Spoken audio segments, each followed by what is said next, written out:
Bismillahirrahmanirrahim. Alhamdulillahirabbil alamin.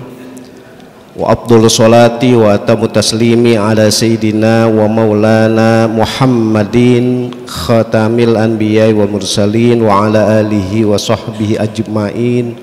Rabbi shrah li sadri wa yassir li amri wahlul 'uqdatam min lisani yafqahu qawli. Wala haula wala quwwata illa billahil aliyil azim. Amma ba'du.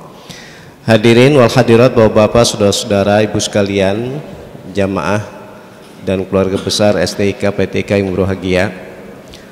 Untuk mulai, kebetulan jadwal saya pada hari ini seperti diinformasikan bahwa dimulai dengan membaca ayat-ayat suci Al-Quran.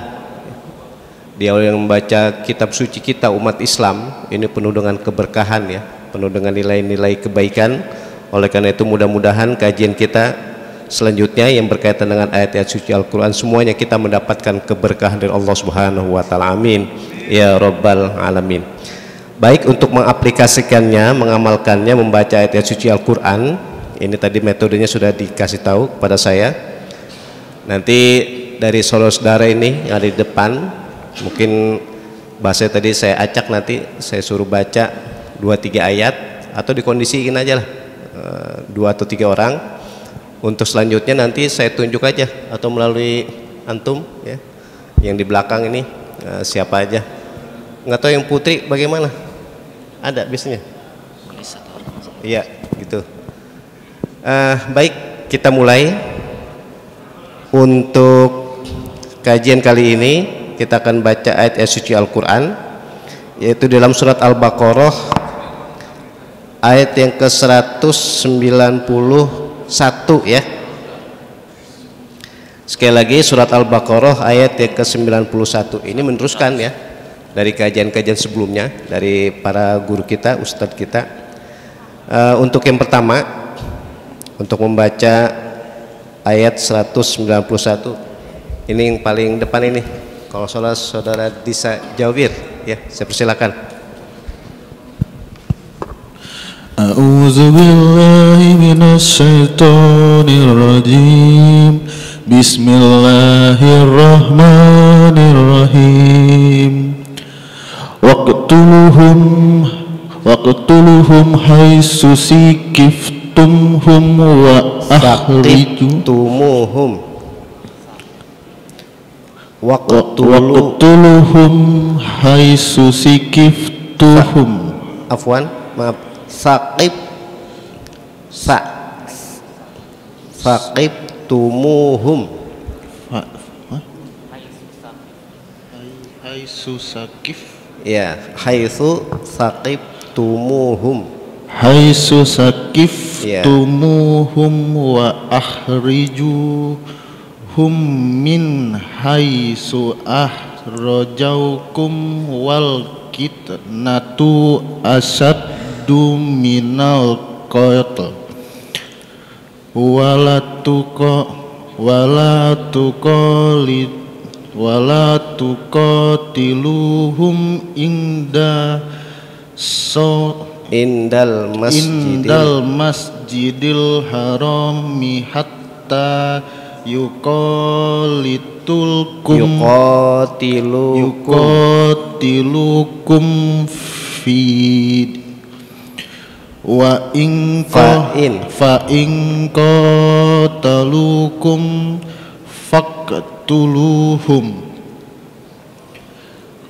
kazalika jazaa'ul kafirin. Lanjut satu ayat lagi. Fa inin tamau wa innallaha ghafur. Fa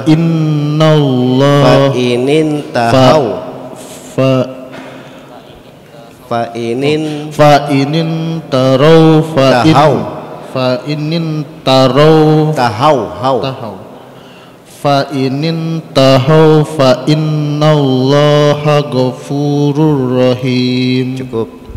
Baik, antum Amir, ya, saudara Amir, silakan. أعوذ بالله من الشيطان الرجيم بسم الله الرحمن الرحيم وقاتلهم حتى لا تكون فتنة ويكون الدين لله فإن انتهوا فلا عدوان إلا على الظالمين فلا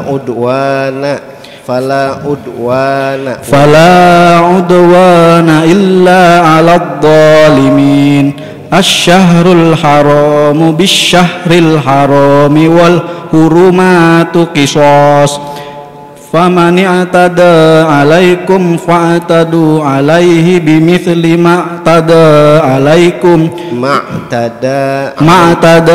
عليكم wattaqullaha wa'lamu annallaha ma'al muttaqin. Ya, baik. Antum yang tengah ini. Silakan. A'udzu billahi minasyaitonir rajim. Bismillahirrahmanirrahim. Wa anfiqu fi sabilillahi wa la tulqu bi aydikum ila tahlukah. Wa ahsinu innallaha yuhibbul muhsinin wa atimmul hajja wal umrata lillah fa in uhsyirtum famastaysara minal hadyi wa la tahliku ru'usakum hatta yablughul hadyu mahillah hatta yablughul hadyu mahillah faman kana minkum maridun aw bihi adam mir ra'sihi fa fidyatum min syiyamin aw shadaqatin aw nusuk fa idza amintum faman tamatta'a bil umrati ilal hajji famastaysara minal had. Cukup. Mungkin dari yang perempuan. Bismillahirrahmanirrahim. Faman lam yajid fasiyamu salasati ayyamin fil hajjil masjidil haram. Fil hajj.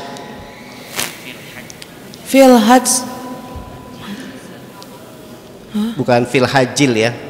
Fil hajji fil yang mana? Ini kan. Fil haji wasab mengati idar rojatum. Ya. Tilka ngasyaratun kamilah. Zalika liman lam yakun ahluhu hasyaril masjidil haram wattaqullaha wa'lamu annallaha sadidul ngiqab. Cukup. Mungkin satu lagi dari perempuan juga. Al-hajju ashhurum ma'lumatun. Al-hajju ashhurum ma'lumat. Ya. Faman farada fihinnal hajja fala rafasa wala fusuqa wala jidala fil hajj wa ma taf'alu min khairin min khairin lamhullah wa tazawwadu fa inna khairaz zadi taqwa wattaqun ya ulil albab. Baik, mungkin satu lagi dari yang perempuan yang terakhir. Bismillahirrahmanirrahim.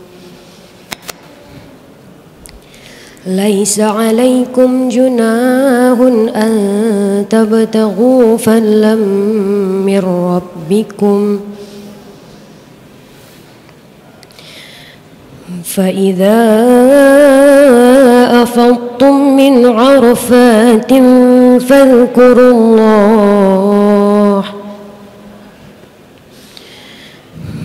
فاذكروا الله عند المشعر الحرام واذكروه كما هداكم وإن كنتم من قبله لمن الضالين ثم أفيضوا من حيث أفاض الناس واستغفروا الله إن الله غفور رحيم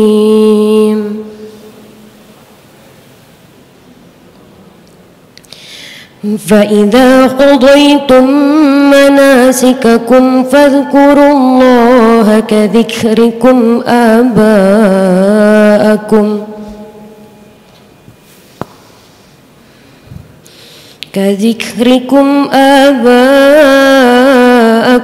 أو أشد ذكرا فمن الناس من يقول ربنا آتنا في الدنيا وما له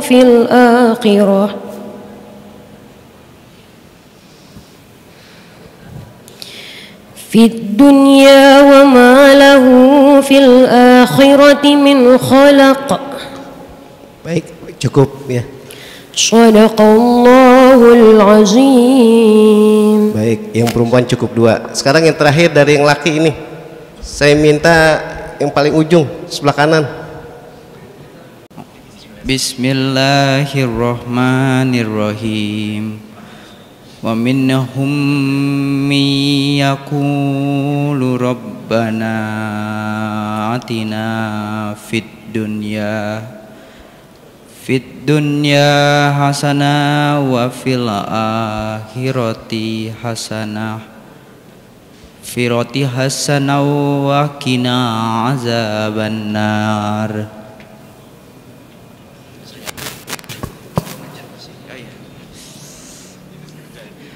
Ulaika lahum nasibum mimma kasabu wallahu sari'ul hisab. Baik, shadaqallahul azim. Shadaqallahul azim, masyaallah. Baik, masya Allah, bacaannya bagus-bagus ya. Yang bagus insya Allah tambah bagus, diperbagusi lagi. Yang udah bagus banget, alhamdulillah ya. Terutama tadi yang dari Putri itu. Thayyib insyaallah, thayyibah insyaallah ya. Baik, seperti metodenya dari ayat-ayat ini, alhamdulillah banyak ini kita baca ayat ini. Dari ayat yang ke 191 ya. 202 ya. Baik, Bapak-bapak, saudara-saudara, keluarga besar STK PTK yang berbahagia, dari ayat-ayat ini memang kan ayat itu satu dengan yang lain ada korelasinya ya, ada sambung menyambung gitu. Makanya disitulah indahnya ayat-ayat suci Al-Quran. Ini historis dulu nih. Ayat-ayat suci Al-Quran itu selalu relevan karena nggak ada yang tanakud, nggak ada yang kontradiksi, ada kaitan terus ya, ada sambung menyambung. Sehingga disitulah ilmiahnya kenapa Al-Quran itu ketika kita buka Al-Quran tadi itu surat Al-Fatihah, padahal ayat yang pertama turun kan Iqra. Atau di dalam Al-Quran ini kalau kita buka yang terakhir itu An-Nas, padahal menurut kesepakatan ulama dan sebagian daripada jumhur ulama, ayat yang terakhir itu kan Al-Yawma akmaltu ila akhir hazil ayat. Nah, disitulah hebatnya Al-Quran diletakkan di awal itu oleh Nabi kita Muhammad SAW, namanya tauqifi. Jadi Nabi menentukan, menamakan nama surat-surat Al-Quran, termasuk meletakkan ayat-ayat suci Al-Quran. Baik, di sini ayat tadi ada lafaz waqtuluhum haitsu thaqibtumuhum wa akhrijuhum min haitsu akhrajakum. Begini memahaminya, Bapak-bapak, saudara-saudara. Kalau di dalam Al-Qur'an ada lafaz qatala, sekali lagi nih ilmiahnya Al-Qur'an ini. Kalau di Al-Qur'an ada lafaz qatala itu diartikan perang dengan fisik. Perang dengan senjata. Itu namanya qatala. Tapi kalau perang bukan hanya melalui senjata akan tapi melalui tenaga, melalui hawa nafsu, itu namanya jihad. Nah, berarti kalau jihad itu universal, syamilah. Jadi kalau jihad itu menyeluruh. Tapi kalau perang dengan senjata, dengan tenaga, itu lafaznya qatala. Berarti qatala, perang, itu bagian daripada jihad aja. Makanya saya mau istilahkan begini. Jihad itu al-jaddu wasa'yu. Jadi kemampuan yang ada sama kita kerahkan buat kebaikan, itu namanya jihad. Sekali lagi tanda kutip nih, apa aja yang ada sama kita manfaatkan buat kebaikan, itu namanya jihad. Kita punya tenaga, kita manfaatkan buat kebaikan, berarti kita berjihad melalui tenaga. Kalau kita punya ilmu, kita manfaatkan ilmu kita untuk kebaikan, berarti kita berjihad melalui ilmu. Kalau kita punya harta, kita keluarkan harta kita untuk kebaikan, kemaslahatan, berarti kita jihad melalui harta. Berarti enggak ada yang namanya jihad itu tertutup buat kita, pasti bisa. Bisa melalui tenaga, bisa melalui ilmu, bisa melalui pemikiran, bisa melalui jabatan, bahkan bisa melalui harta. Bahasa mudahnya, kita enggak akan tertutup untuk bisa berjihad. Kita semuanya bisa berjihad. Nah, tapi spesifiknya kalau yang namanya dalam Al-Qur'an nyebut qatala, berarti itu perang. Berarti istilah kata perang itu bagian daripada jihad. Bukan jihad harus perang. Jadi perang itu bagian doang, hanya bagian daripada jihad. Bukan daripada jihad itu harus perang. Maka bahasa mudahnya, kalau perang itu udah pasti jihad. Tapi jihad belum tentu perang. Nah, inilah yang tadi saya bilang ilmiahnya Al-Qur'an. Kalau di Al-Qur'an ada lafaz qatala, berarti itu perang dengan senjata. Maka di sini waqtuluhum haitsu thaqibtumuhum wa akhrijuhum min haitsu akhrajakum. Diartikan itu perang dengan senjata. Udah. Tapi di sini Bapak-bapak, saudara-saudara, jadi lafaz qatala dulu ya, waqtuluhum itu diartikan perang dengan senjata. Kemudian di sini dibilang wala tuqatiluhum indal masjidil haram hatta yuqatilukum. Gini, redaksionalnya kita umat Islam dilarang memulai perang, gitu. Jadi jangan kita yang memulai. Tapi kalau ada orang yang memerangi kita, wajib kita mempertahankan diri. Jadi bahasa mudahnya jangan kita yang mulain. Jangan kita yang memulai memerangi mereka, akan tapi kita mempertahankan. Makanya ada kitab yang sangat menarik, ada kitab namanya Tarikh Tasyri' Al-Islami. Ini kitab yang membahas tentang sejarah syariat Islam. Jadi bolehnya perang itu cuma dua. Sekali lagi saya bilang nih, di dalam Tarikh Tasyri' Al-Islami karangan Khudairabik, ini orang Mesir ya, namanya Asy-Syaikh Khudairabik. Itu dibilang penyebabnya perang atau dibolehkannya perang itu sebabnya cuma dua. Yang pertama ad-difa' anin nafsi wa difa' anid din. Yang pertama bolehnya perang itu karena membela agama. Berarti kalau ada agama yang diperangi, kata-kata di agama diperangi itu ya berarti ya manusianya gitu ya, diperangi, agama diperangi dan sebagainya, maka boleh kita memerangi mereka. Yang kedua ad-difa' anin nafs atau ad-difa' anin nafsi, mempertahankan diri sendiri, mempertahankan jiwa. Kata-kata mempertahankan diri, mempertahankan jiwa termasuk mempertahankan negara gitu. Berarti kalau agama dimusuhin, agama diperangi oleh orang-orang yang tidak suka dengan Islam, maka kita wajib mempertahankan diri. Artinya boleh perang.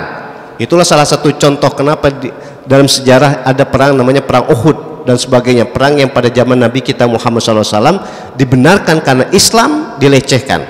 Udah. Yang kedua, perang itu diperbolehkan karena menjaga diri sendiri, menjaga jiwa, menjaga pribadi kita. Yang dimaksud di situ adalah ya negara. Ya makanya termasuk kita ini alhamdulillah Indonesia sudah merdeka dan kita mempertahankan negara Indonesia ini adalah wajib. Makanya kalau ada yang coba-coba memerangi negara kita, hukumnya wajib kita mempertahankan. Itu disebut namanya ada dua hal yang diperbolehkan kita berperang, yaitu karena menjaga agama. Yang kedua karena menjaga diri sendiri atau pribadi, termasuk adalah menjaga negara. Baik, Bapak-bapak, saudara-saudari ibu sekalian, itu dimaksud yang kedua ya, kesimpulan. Jadi kesimpulan pertama, di dalam Al-Qur'an kalau ada lafaz, sekali lagi kalau ada lafaz qatala itu berarti perang dengan fisik. Nah, fisik itu macam-macam ya, nanti melalui tenaga, melalui benda atau senjata dan sebagainya. Itu lafaz qatala. Yang kedua kesimpulannya, kita dilarang memulai perang, tapi kalau kita diperangi hukumnya wajib mempertahankan diri. Hukumnya wajib ya, mempertahankan diri. Itu makanya di sini diartikan wala tuqatiluhum, jangan memerangi mereka.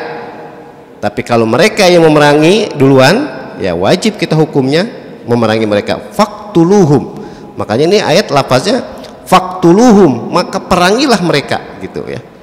Udah, itu kesimpulan selanjutnya.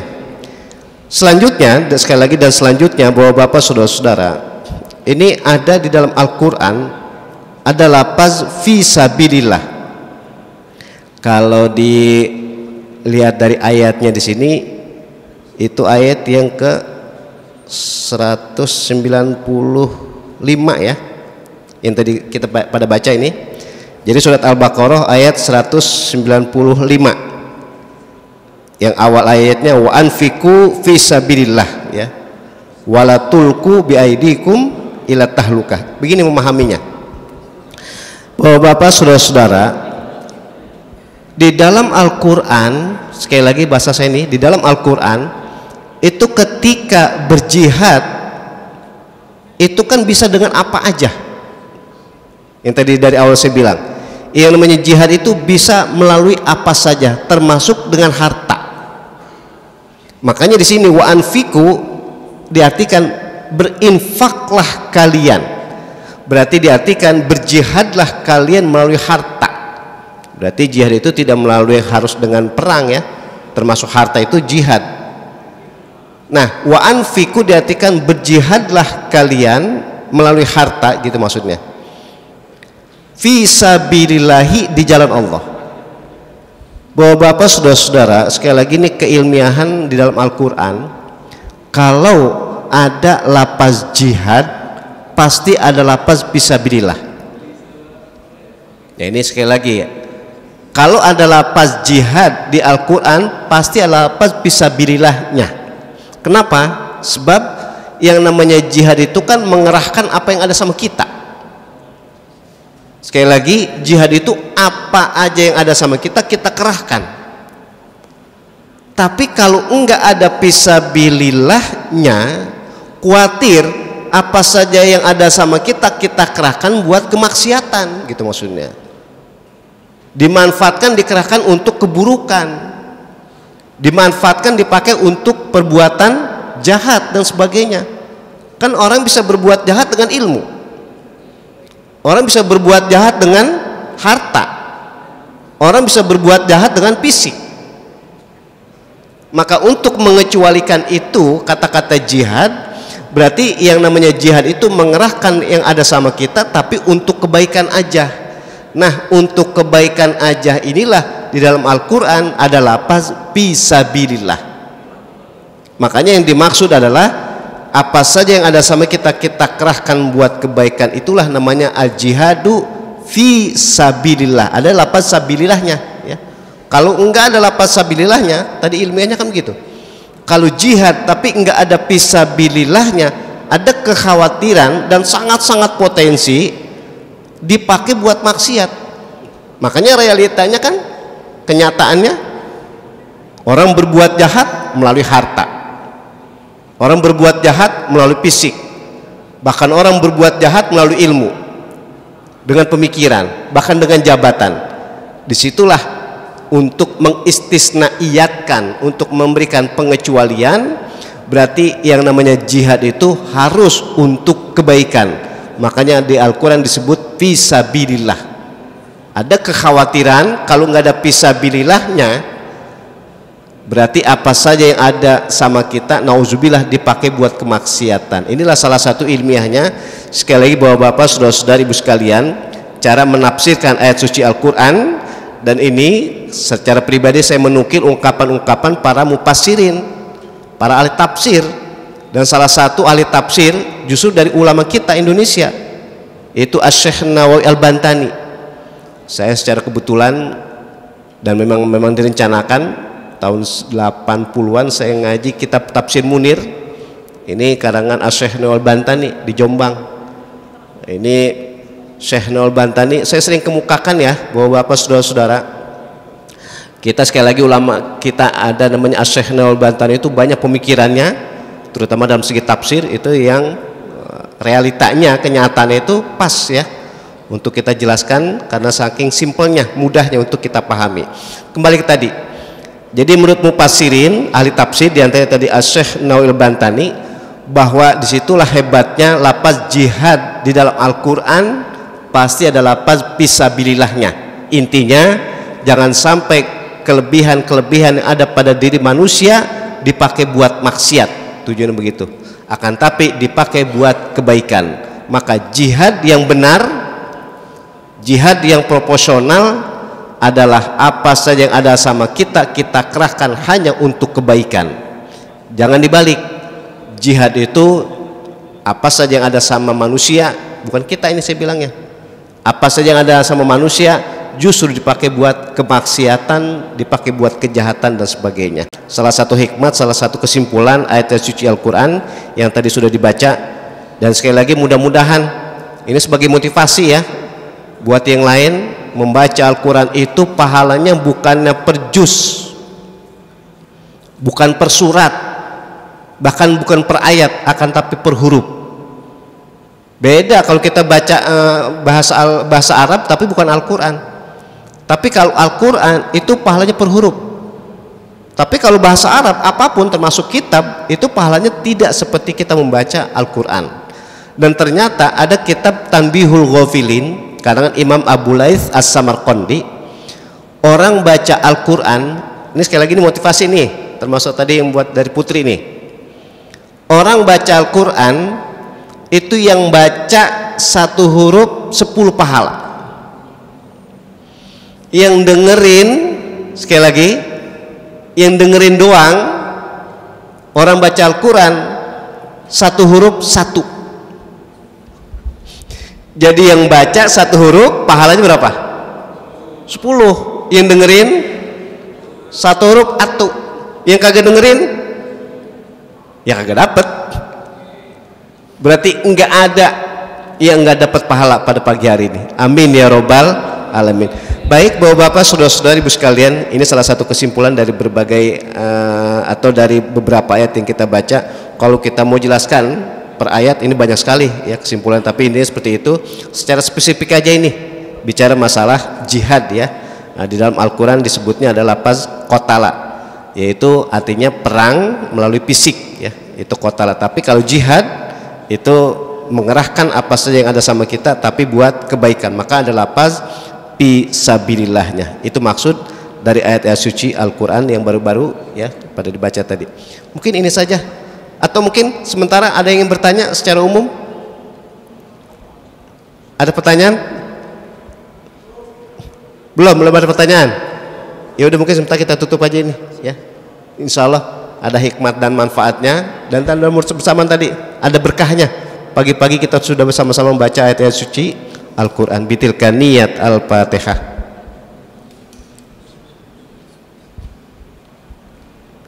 Iyyaka na'budu wa iyyaka nasta'in ihdinas siratal mustaqim. Wa'fu anni karim wa'fu anni karim wa'fu anni ya mujibas sa'ilin. Allahumma a'inna ala dzikrika wa syukrika wa husni ibadatik. Allahumma ighfir lana dzunubana wa liwalidayna warhamhuma kama rabbayana shighara. Allahumma anfa'na bima 'allamtana wa 'allimna ma yanfa'una wa zidna ilman nafi'an wa 'amalan mutaqabbalan bi rahmatika ya arhamar rahimin. Bifadlika dawam fiha subhanakallahumma wa tahiyyatun fiha salam wa akhiru da'wahum alhamdulillahi rabbil alamin. Demikian, kurang lebihnya mohon maaf. Wallahul muwaffiq ila aqwamit thoriq. Assalamualaikum warahmatullahi wabarakatuh.